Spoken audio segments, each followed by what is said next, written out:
Welcome to Café of Delights, conversations that enlighten and inspire with me, your host, Gail West. We are at the precipice of one of the most exciting evolutions in human history, from science to spirituality, culture, arts, cutting-edge psychotherapies, new economies, and more. We will explore how to create a world where all can thrive. In a series of riveting interviews, you'll have the opportunity to hear from those that are actively working at the edges of local, regional, and global transformation. Join me, your host and author of the book, Money Come Dance With Me, Gail West, to be inspired, delighted, and filled with hope for a new reality. Café of Delights starts now.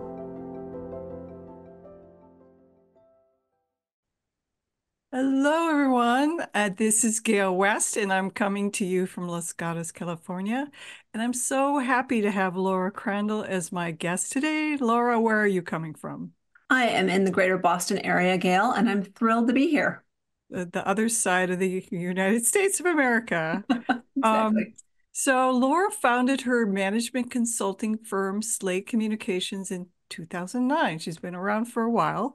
For over 30 years, she has worked in and consulted with industries including manufacturing, journalism, hospitality, and academia, to name a few. And 15 of those years were spent managing teams. Laura's work is dedicated to helping people within organizations discover and develop foundational management and communication skills, the things that we assume everyone has, but rarely discuss. Laura earned her master's degree from Harvard Graduate School of Education, where she studied cognitive neuroscience and organizational behavior.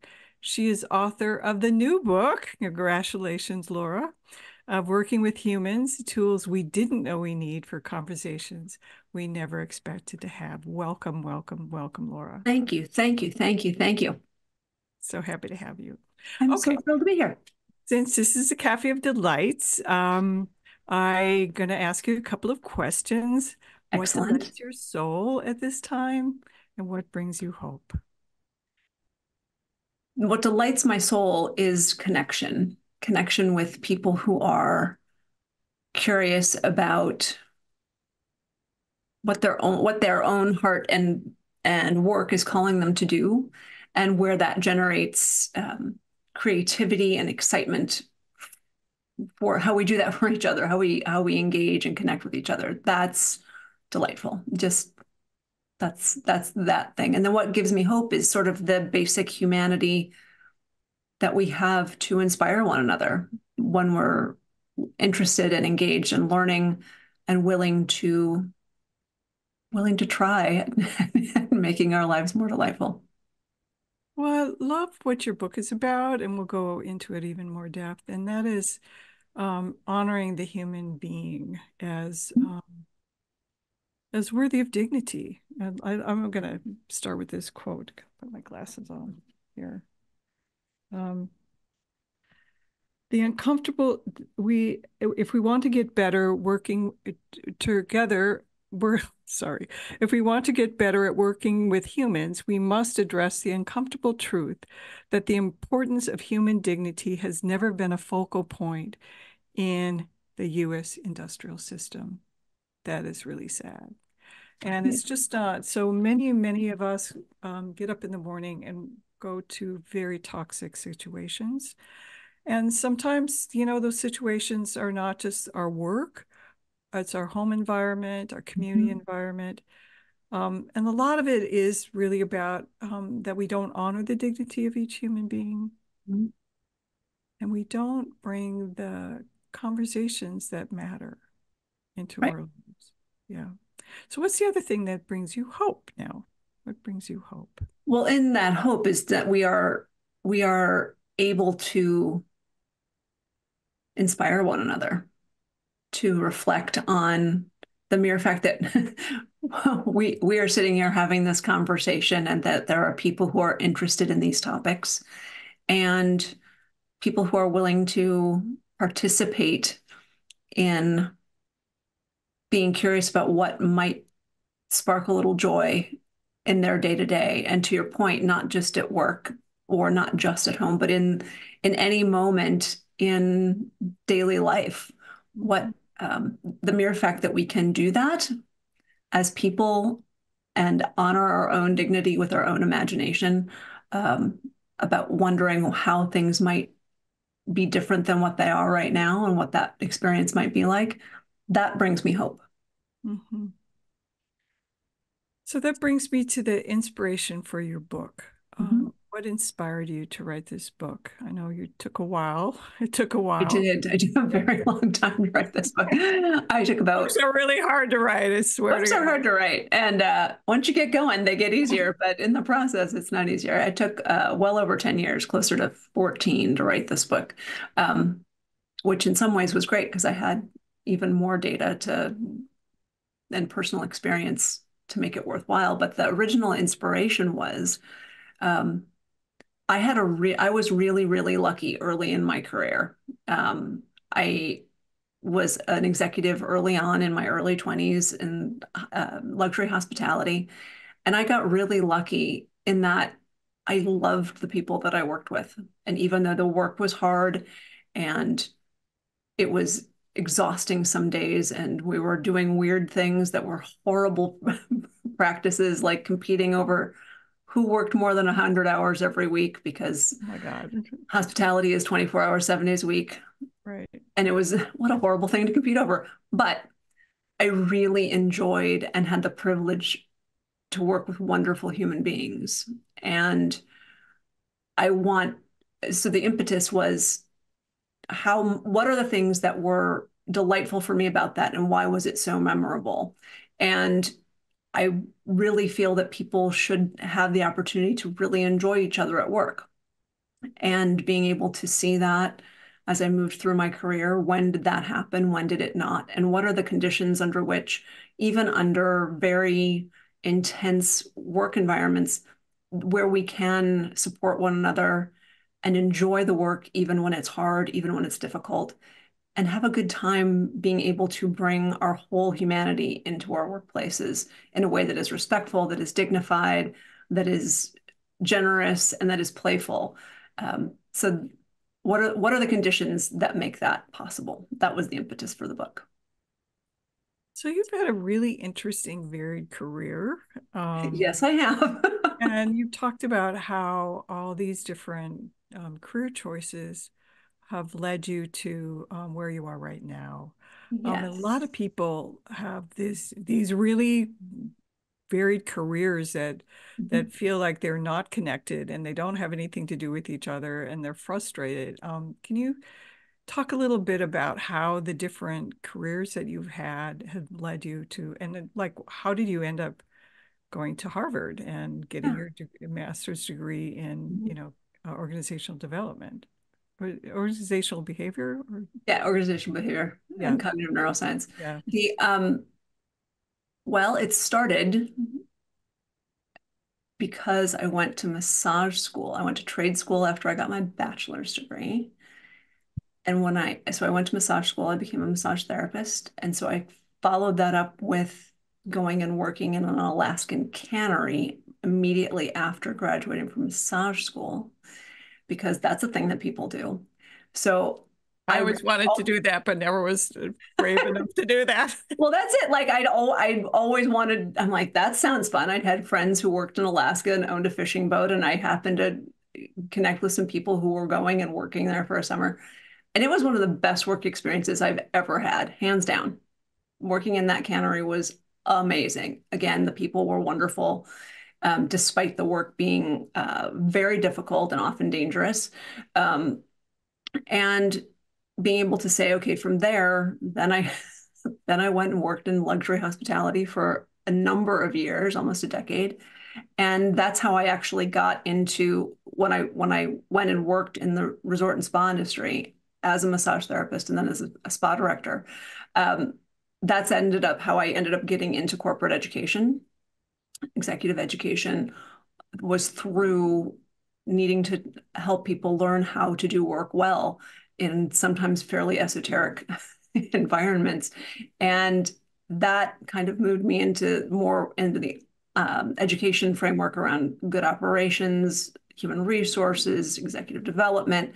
And that's how I ended up saying, I really want to advance this. I want to learn more about how people work well together as adults and adults who are trying to work together to create any type of experience or product or situation that feels fruitful to them. That's why I then left corporate in a corporate environment, went to Harvard, studied how adults learn best together, and then started my consulting company. Um, so it all started from, fish. Cannery. From a cannery, from massage therapy and a cannery, from massage Yeah. school and a cannery. So one of the things you're talking about is that you can have the work itself be really difficult and really hard, but the work environment can be really supportive and honoring of your dignity and honoring of who you are. Yes. So can you talk about what makes a really good work environment from your experience and from the experience you have with helping other people create these beautiful work environments? Right. There are a couple of things that I find, and there's a lot of obviously history and richness in examining any type of corporate culture, any type of organizational culture. But and I love that you've differentiated between what is the work itself and what is the environment. Gutting fish or sorting salmon by species or whatever for 16 hours a day, 7 days a week is not an easy thing to do. It's No, physically not at all. grueling. It's kind of disgusting, and you don't get a lot of sleep. But in that environment, there was a lot of camaraderie. There was a lot of mutual support. There was a lot of advocacy for things like the quality of what we were doing, the safety of what we were doing, even though working with dangerous equipment is dangerous. And those kind of things that we know when there was a lot of structure that supported how people could connect well together. Mm, That was very important. And that was true in my days in hospitality, in not only in the resort environment, but then when I worked in other types of the hospitality industry. What is the structure by which people can feel successful, whether that's education, whether that's a clear path to advancement, and also how are people brought together and encouraged to bring their own knowledge and their own skill to bear on that which they are creating together. How can we participate and add your own care and attention and interest into the work being done? mm, And mm, so enough structure so that there's a parameter, but also enough freedom for people to be able to feel as though they can both share and learn in an organization, in an environment, and do that safely, do that effectively with good feedback, with opportunity for future participation, for future education. Those are some of the things that I really have found personally make a difference. And when I go into organizations that are in some sort of potentially, let's just not necessarily in crisis, but some sort of pain point that they're addressing, whether it's a positive pain of, wow, we're growing and we want to make sure we don't lose the thing that makes us special now, or whether we are, really facing a dilemma that we're not sure how to make it through. mhm, When people are most likely to be successful is if they have the disposition toward inclusion and participation of the skills that people bring into their work. That there isn't one way to do things, or that the people at the top don't automatically know best. But when we're invited to bring our humanity, to bring ourselves into play as we are creating together. And one of my mentors and amazing people that I got to learn from, a guy named Jack Stack, who's a principal creator in making the open book management model popular, and started the great game of business, is that he said one of the greatest things about working with other people is that with every pair of hands you get a free brain. And I would also say you also get a heart and a soul and a spirit mhm. that helps enliven what you're doing. So make use of it. It doesn't just have to be the labor itself, it's the humanity that goes into that labor. I think some of the things you're talking about is allowing people to have a personal sense of agency in their lives and in their work. Yes. and honoring that each person brings experiences, they bring wisdom, there's they bring so many things that collect, that idea that the whole is greater than the sum of the parts. Yes. But that's, so a lot of people will go, well, that's really nice, but that's not going to happen. Mm-hmm. What Well, is that's your right. answer to that? Yeah. Well, and I think so right now, I think that this is a really interesting topic to kind of go into because that's a very holistic view of people and what's possible in an organization. And it is possible. And it takes a lot of time and a lot of attention to manage and clarity about what is what are the parameters of your work? What are the things that are interesting about the work at hand to people there? What is a quality outcome? And how do we want to include people? What will feel right when it or feel best, or how do you evaluate what's working about people bringing their whole selves into a conversation or not? And what do we mean by participating in a way that is really holistic? It's those underlying assumptions, the tacit expectations or unclear descriptions of what we mean by those terms that gum up the works. So part of what I do in working with organizations is say, okay, well, let's define your terms about what do you feel, what do you mean by having people being able to bring their whole selves or not bring their whole, like what do you want from people and how can they participate well in a way that really creates an excellent experience for whatever the marketplace, whatever you're bringing to the marketplace, how are you able to define your terms that help your organization and its customers best? How can that happen? Mhm. So you're talking about the word that comes to me is clarity, the importance of Mm-hmm. clarity. And oftentimes, we think when we talk, we're speaking from our own perceptions. And we assume that everyone has those same perceptions, which they do not. And the idea that really understanding the sender may not have this, the receiver of the sender may not have the same idea of what the sender is sending. And that's a key thing. We're going to take a break. And when we come back, I'd love to go a little bit more into, you have three different aspects of the character that really getting into character. That's really interesting. And how people can, if they're not in management or they're on the other end of management, how can they navigate that? Because there's a lot of people in management, a lot of people not in management. And then people just say, okay, I got to just buck up and go to work and, suck it up. But we don't have to do that. Okay, going to take a break. And when we come back, we're going to talk more with Laura Crandall. Imagine if you were truly flourishing, how would your financial expansion impact the world? Author of Money Come Dance With Me, Gail West is an internationally known speaker, creative catalyst, and business intuitive at Success with Soul. Work with Gail to create a new relationship with money as your friend. Link the soul of your business to the business of your soul with programs like Sacred Money Mastery, Akashic Records of the Soul, and more. To receive a healing money meditation, go to successwithsoul.com today. Café of Delight, conversations that enlighten and inspire with me, your host, Gail West. Tune into transformationtalkradio.com every second and fourth Thursday at 10 a.m. Pacific. We are at the precipice of one of the most exciting evolutions in human history. On Café of Delights, you will hear from those that are actively working at the edges of local, regional, and global transformation. For more information on hope for a new reality, visit Gail West at successwithsoul.com. And we are back on the Café of Delights, and I have my guest, Laura Crandall, who is the author of Working with Humans.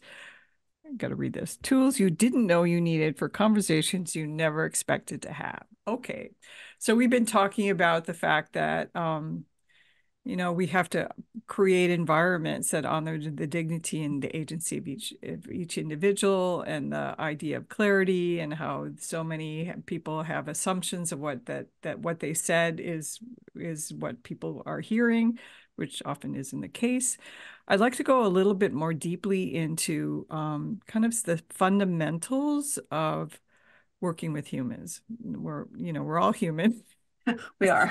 How do we work with each other? Because How in the world do we not, do it? most of Yes. us don't have chimpanzees in our work. Well, sometimes it feels that way.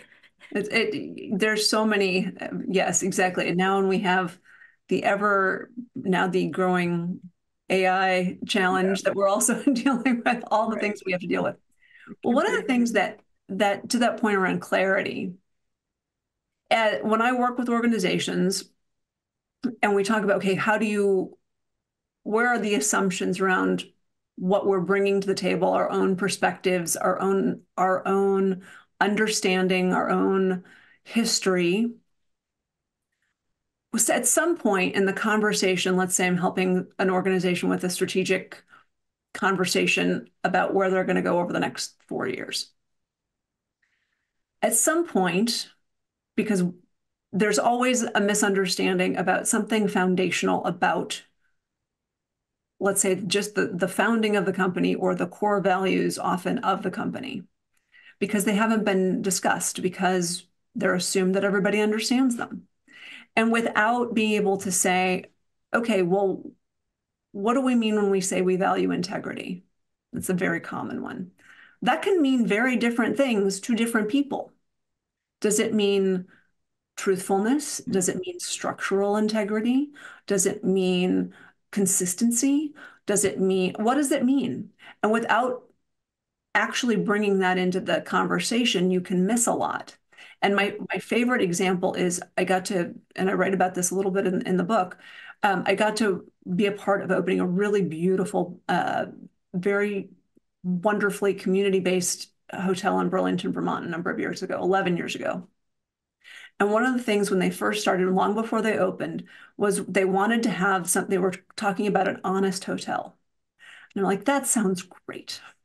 What the heck does that mean? Oh yes, it's like, hello, what's honest Well, hotel? and they knew what they meant and they could feel it, but they hadn't described it. Yeah. So we sat down and put some flesh on those bones and got to talk about what that word really means for people and how do you recognize it when you see it.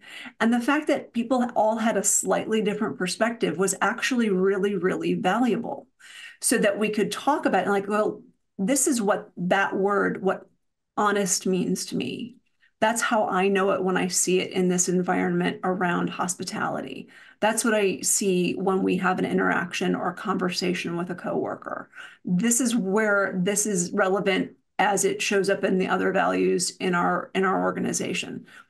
And by just having that foundational conversation that we don't often slow down enough to have, we build understanding, we build education, we build connection, and we build depth of concept that then allows organizations and individuals within them, with all the humans, to be able to build trust and more agility in how we talk about complex concepts, especially when things get sticky. And so this idea of character, so the character of our character is developed by enacting our values consistently over time. That's often what's missing when we talk about value statements, like an organization. Well, we all have to have a value statement. Great. What are you going to do with it? I've been, as I'm sure you have, been involved in these conversations around let's create the perfect value statement. And it's a nice exercise in wordsmithing often.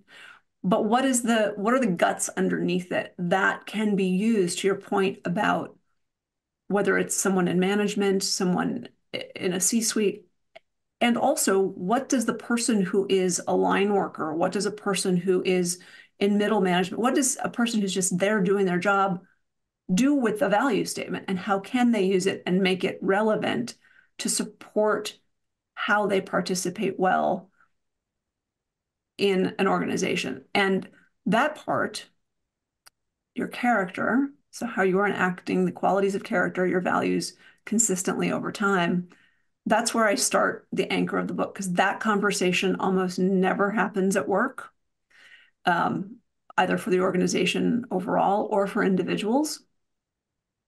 And by being able to examine the qualities that you really strive to bring into your own life, not just into your work, but into your whole life, by slowing down and having that conversation, it can add a lot of richness, depth, and clarity to the way we have conversations about participation, education, and humanity at work. And it doesn't take a lot of time. You can take as much time as you want, but just being able to reflect and think deeply about how you want to walk around and the manner in which you want to do things at work, that's the foundational tool that we do not typically practice at work, and how we bring our character into play and into the conversation of how we're participating together. That's the foundational step that we don't often do. Well, what's the difference between a value statement and a mission statement? Because so many companies, you can look at their mission statement, you go, yeah, right. Right. And then there's character, the character of each human being based on who they are, what's important to them. Mm-hmm. And then whether we're in a marriage, a partnership, or family system, any kind of system, Yeah. It's about us as a human being with very distinct needs and hopes and dreams coming together to create a collective. Right. Well, I think that, there are so many aspects, like the mission statement, the values statement, the value proposition, all those things, you can slice and dice that about what the purpose of an organization is, what they're trying to accomplish, and the manner in which they're trying to do it has to do with the values that they enact, with the character of an organization, which is essentially, I know I'll make marketing people crazy, but the brand statement, all those kind of things. If what you are doing and the manner in which you're behaving does not uphold the values that you're stating, then you're out of alignment and you'll hurt your credibility. That's true for organizations and it's true for individuals. And I think where we expect, one of our expectations maybe is you, the person, the individual, in whatever system that you're in a workplace, in a friend group, in a family, in any type of other organization, it's sort of expected that you will be like everybody else, or that your values will be completely the same. We all have them. That's not true. And it's not true. Totally not true. And that's part of the disconnect Right. that happens when and we all have different experiences. We all have different filters. Totally. And well, here I'll use myself as an example. It is assumed often by the nature of my work that I will value productivity as something very highly in my work as a management consultant.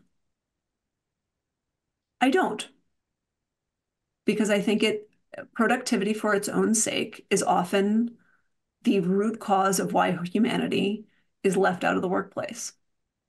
That doesn't mean I don't like getting stuff done. That doesn't mean that I do not want people to feel successful and accomplished, but productivity for its own sake is not one of my values. I tend to think about productivity as fruitfulness. What is the fruitful, longer trajectory, not the immediate reward? What is the creative impetus? What is the more playful, generative act behind what we're doing? But I value things like kindness more, even while I'm trying to help organizations accomplish their goals. My value of curiosity feeds into whatever I'm helping someone else accomplish. And they're not mutually exclusive, but it's what I'm bringing into the conversation. It's the perspective that I can have. And as long as you can find a way to connect with another person's values or an organization's values in a way that is sincere, there doesn't have to be a conflict with that, it can be a compliment.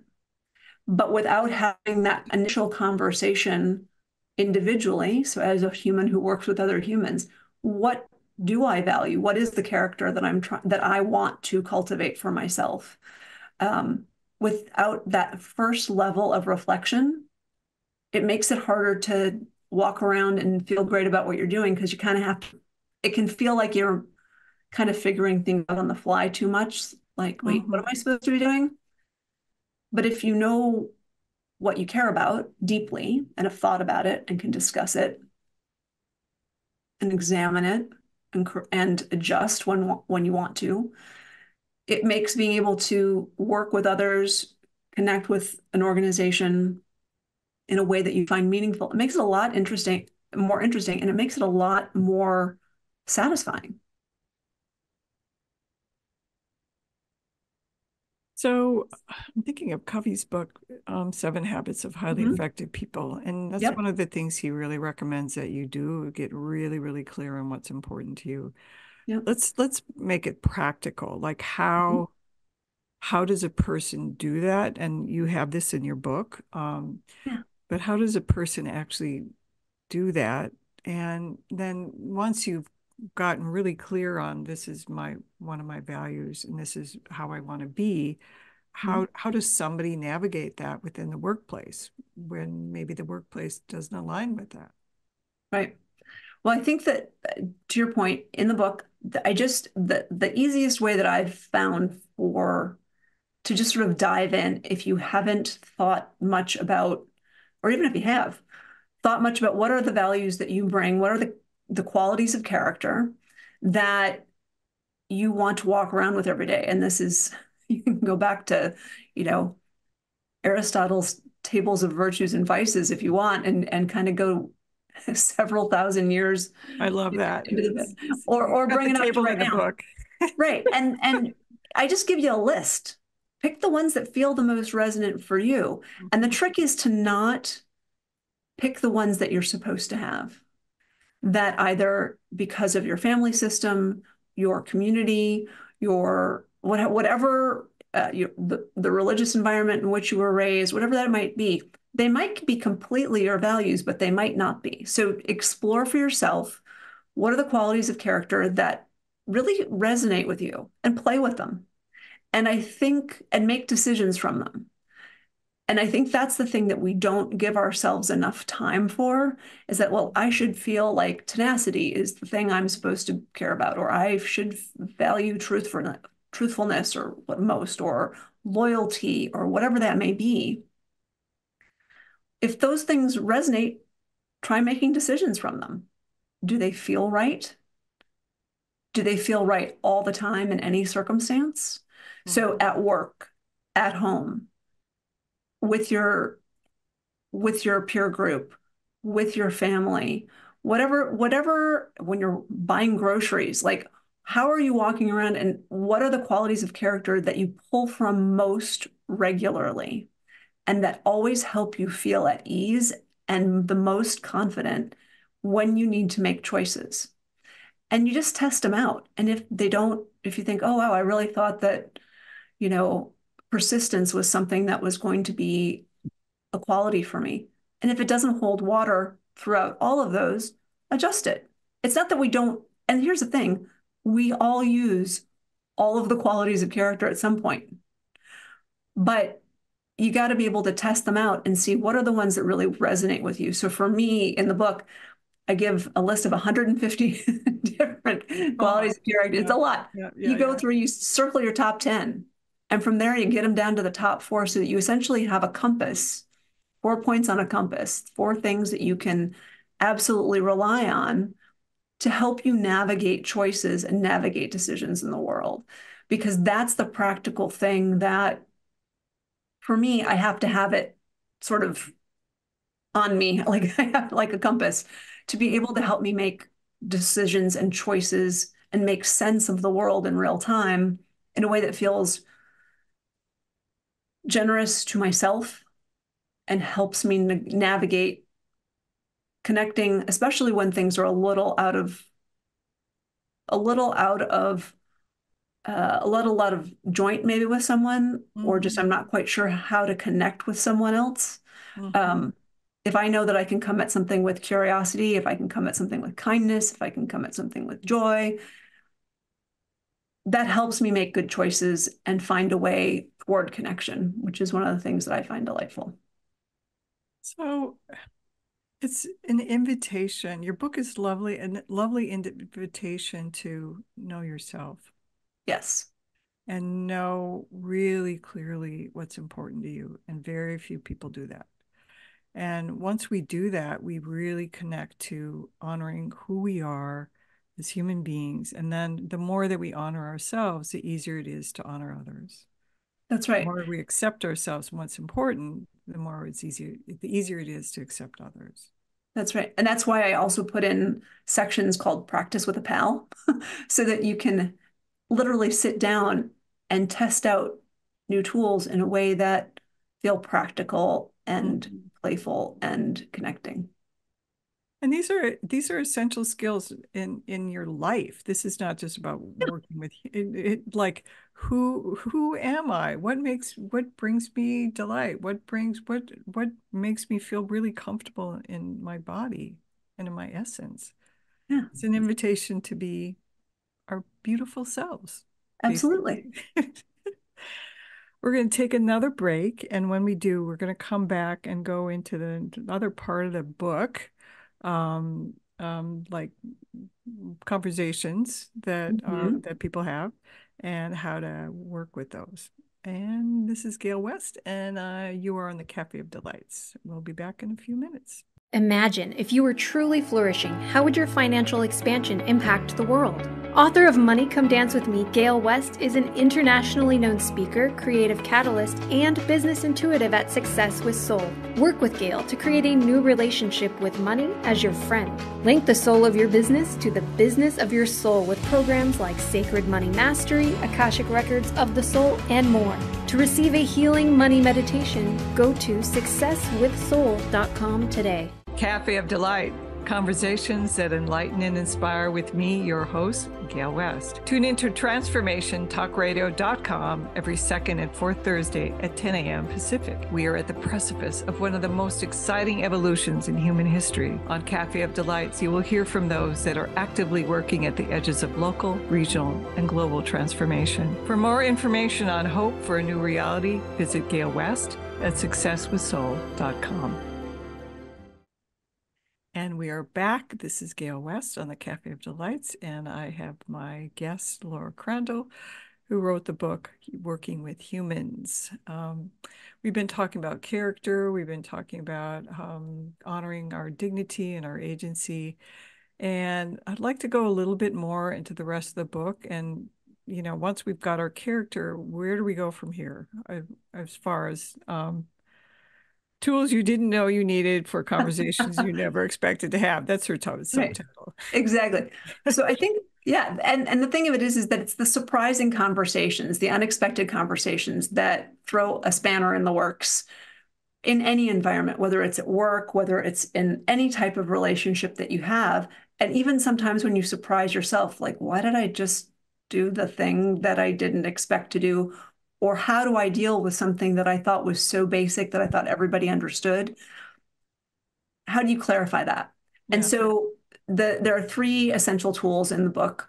Character is one, communication must-haves are two, and in that I lay out how to very sort of foundationally ask yourself some really good questions about why you're talking about what you're doing, what you want, how to use information, and what will happen if you use it well, and frame that for conversations in any environment, whether at work or anything that you're with any person that you're connecting with, even with yourself.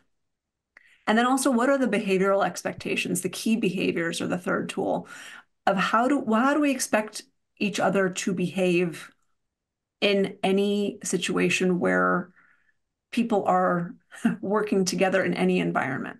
And those kind of assumptions are where we usually let each other down when we don't behave in ways that we expect each other to. And it's often because we don't talk about it because they're assumed behaviors. Mhm. And then we have all these assumptions and expectations that we're carrying around about how to behave and how to talk and how value is going to show up and how people are going to be and the manner in which we're going to do whatever it is we're doing. But we don't talk about it. So we let each other down. And we expect things like we expect people to be willing to be of help. We expect people to have pride in what they do and do something with quality, especially at work, but also when we ask people to show up for us in our lives, we expect a certain level of consistency and a certain level of engagement. We really expect that we will have good manners and be kind to one another within a paradigm of respect and dignity. And then we also expect each other not just to be jerks to each other. Like that's something that we don't talk about of what we want people not to do. And by not discussing these things, which we often don't do because we don't want to insult each other, well, I shouldn't have to tell them that, or why don't they know that, or they know, don't they? No, as soon as we start asking those questions without following up, um, we can set each other up for disappointment completely unintentionally, but it's not necessarily necessary if we just talk about what our expectations are. Um, and that's true at work, that's true at home, that's true buying shoes, like whatever it may be. Those things are always the things that gum us up. So those are the core pieces of the book that I find are so So vital. I'm thinking about oftentimes the woman. This is kind of creating a generality, but the Yeah. woman says, "Well, he should know what I want. Right. Why didn't you give me that?" So that happened with me and my Mhm. husband. So I didn't know what to get you for Christmas. I'm thinking to myself, you should know what I want. If you don't know me by now, you should like. There's a problem. Right. So we were walking by this jewelry store and I looked in the window. I said, I really like those earrings. And of course, he bought them for Valentine's Day. Yeah. He goes, yeah, that was really helpful. Like, Yes, exactly. I would like this. so this kind of Mhm. assumption that people should know what we think because we're thinking everybody thinks the same way. They don't. They No, should know what we want and kind of we should help people out to help help each other out. that. Exactly. Which is why helpfulness is one of the expected behaviors. And Right. I think that the example that I use a lot it is, we talk about being on time to things. And everybody knows somebody in their life who's being on time is being 15 minutes late or 15 minutes early or the belly sliding stop. And any of those things can be fine. But if we're not going to be angry about people's different definition, if we don't talk about it and help each other out in talking about what we expect when we use that phrase, we can let each other down and cause unnecessary concern, unnecessary and unexpected conversations that are strife based. So we don't need to do it. Just talk about the stuff that's awkward. One of the things that I try to openly tell people about this book is that the tools in them are not sexy. They just really aren't. This is really deliberate foundational work that if you apply it in any situation will help. It's not new and bright and shiny. It's just pragmatic and kind of um, awkward sometimes, but super duper effective. So being able to kind of touch base with foundational tools that make everything better, like, why not? Let's just do it. Well, time, for example, thinking about it, different cultures have different ideas of time. So if Absolutely. you're in South America or, where time is maybe we start an hour and a half later or than when Yeah. it was decided, and people get pissed off because from any other culture. Well, that's so rude and blah, blah, blah, blah. Mhm. And it's our perceptions and in the way that we look at that as opposed Mhm. to, well, that's a cultural thing. I need to say Yeah. this works for me or this doesn't work for me. Yeah. So part of it is what you're saying is going back to clarity. Yes. clarifying. So give us an example of a situation that would be uncomfortable. You're talking about conversations that you never expected to have, and what somebody could do to mitigate or to address that conversation. Sure.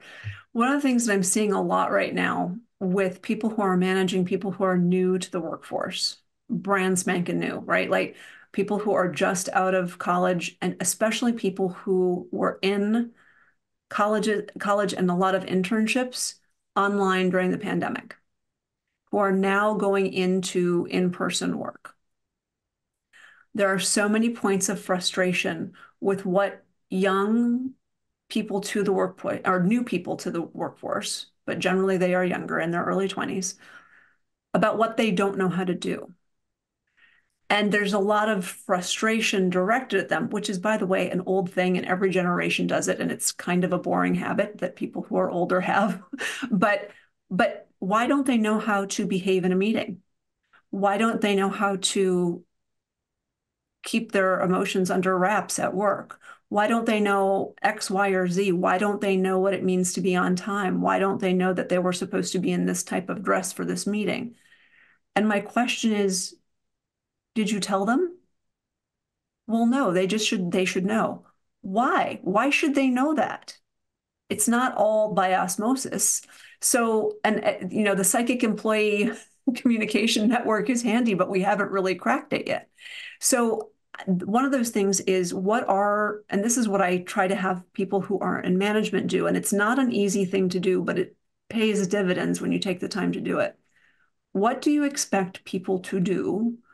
How to behave, how to engage, how to show up, how to speak when they're at work? And it's hard because to examine our own thoughts around that takes some time. So I do something called the expectations inventory in the book. Like, what do I have here? What am I working with? And then talk about it very openly. Like, here are my expectations based on my history and work and my years in doing this job or whatever it may be. And here's why I have them. We often stop at the expectation is this, so do it or else. Mm-hmm. That's not, I don't think it's fair. And back to my whole thing of when you can actually count on and trust the people that you're working with because you are there to engage and bring your whole brain and your spirit into your work. If people can describe what their expectations are and why they are important, and then connect those back to their character and the character of the organization, that helps build meaning and trust. And sometimes that means that people who have more experience will be questioned. Well, why do we do it like that? Often when we get asked like that, we get defensive because we've never thought about it. Because that's just the way it is. Because that's how you're supposed to do it. But if you actually engage the conversation and there's something else to try, go ahead and try it. But if you don't bring up the challenge, especially with people who are new to any workplace, whether they have years of experience or are completely new to the workforce, if you can't explain why you expect what you do, it's often likely that you don't understand it as well as you think you do. And that just, it makes for dis-ease and miscommunication more frequently than not. And so if we can be generous and help people out in explaining our expectations, it helps build that connection to our humanity and honor the dignity of the person that you're working with, wherever they are in their career. And that's true at work, that's true interpersonally, that's in any group that you're in, or when you're explaining something to somebody that you didn't know was important to you. And often we figure out that things are important because sometimes some aspect of it is irritating or unexpected. So those are the kind of things that's just an example. If you're finding yourself frustrated with people who are less experienced than you at work, look at why, where your expectations came from, and what they are, and then being able to express them and have a conversation about them, and figure out if they're the right ones for the task at hand. The why is really important because there is that well, this is just the way we do it, or because I said so. Yeah. Hmm. yeah, and I think when in relationships, personal relationships, Yeah. there's an importance that this idea of generosity is really, really important. Yes. Come from a place of generosity, and also come from a place of collaboration. Yep. Um, because some person's why might be that didn't work for them, Right. Well, and for the other person. For that's yeah. right. And if you are saying, okay, we always do X or Y in this situation, okay, so what are we trying to create that we use that tool or that disposition? And is it effective? Hmm. If it is, great, carry on and be able to fold people into it. But if it's not as effective as we'd like it to be, maybe it's time to change it. And I think that's the gift of having people who are new to an environment because they do have fresh eyes, they do have a different perspective. That doesn't mean that their perspective is as complete as it needs to be, but to not include it dishonors the dignity and the humanity of the people that you're trying to help. And it's one of those things like we in organizations, we don't hire people hoping they're going to come on board and just totally screw up. Like, wow, you're new and I can't wait to have you make this whole situation horrible. You don't hire people for that. You hire them hoping that they're going to contribute and be a part of something. So let's help them do that. Just like in any relationship, when you forge a new relationship with someone, you hope that there's going to be something generous and delightful out of it. Not that Yeah. it's going to be a total drag. So be Right. generous in helping people along with their expectations. And in a marriage, and when Hmm. kids come in, they all have different personalities, Yep. and you have to navigate those, and they're not going to do things always the way that you want. And I think, honestly, this idea that we stand on the shoulders of those who came before us is really Hmm. important to think about. Yeah. And people do bring new ideas, new perspectives. Yeah. So we only have a few minutes left. Tell us, how can people buy your book? And what is your website? How can people get a hold of you? You can go to workingwithhumans.com to buy the book and to get in touch with me.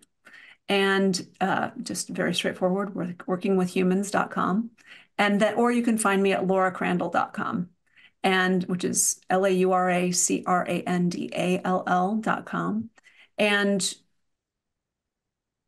that's where is the easiest place to find me. And any last words for our audience? I think the thing that I really enjoy about being able to help people get foundational tools is that they work right away. And they work right away because when people allow themselves to slow down and just take a moment to actually explore what they care about, the ways they're connecting, and the ways they're behaving with each other and with themselves, it gives that beautiful moment of just softening to think and reflect and be generous to oneself. It helps everybody right away. And I think it's a privilege to be able to help people do that at work. And I love it. Thank you, Laura. And this is Gail West, and this is the Cafe of Delights. We are live, or this has been pre-recorded, but this show will go live every second and fourth Thursday of the month at 10 a.m. Pacific, 1 p.m. Eastern. We're so happy to have you here, and I will be rebranding. My rebrand is Reality Re-envisioned, and we'll be talking about that more in the next coming episodes. But in the meantime, have a great day, live in joy and delight, and know that that is your birthright. Thank you for tuning in to Café of Delights, conversations that enlighten and inspire with me, your host, Gail West. Listen or watch live every second and fourth Thursday at 10 a.m. Pacific on transformationtalkradio.com for a series of riveting interviews from those who are actively working at the edges of local, regional, and global transformation. From science to spirituality, culture, arts, and new economies, and more, we will explore how to create a world where all can thrive. For more information on hope for a new reality, visit me, Gail West, at successwithsoul.com.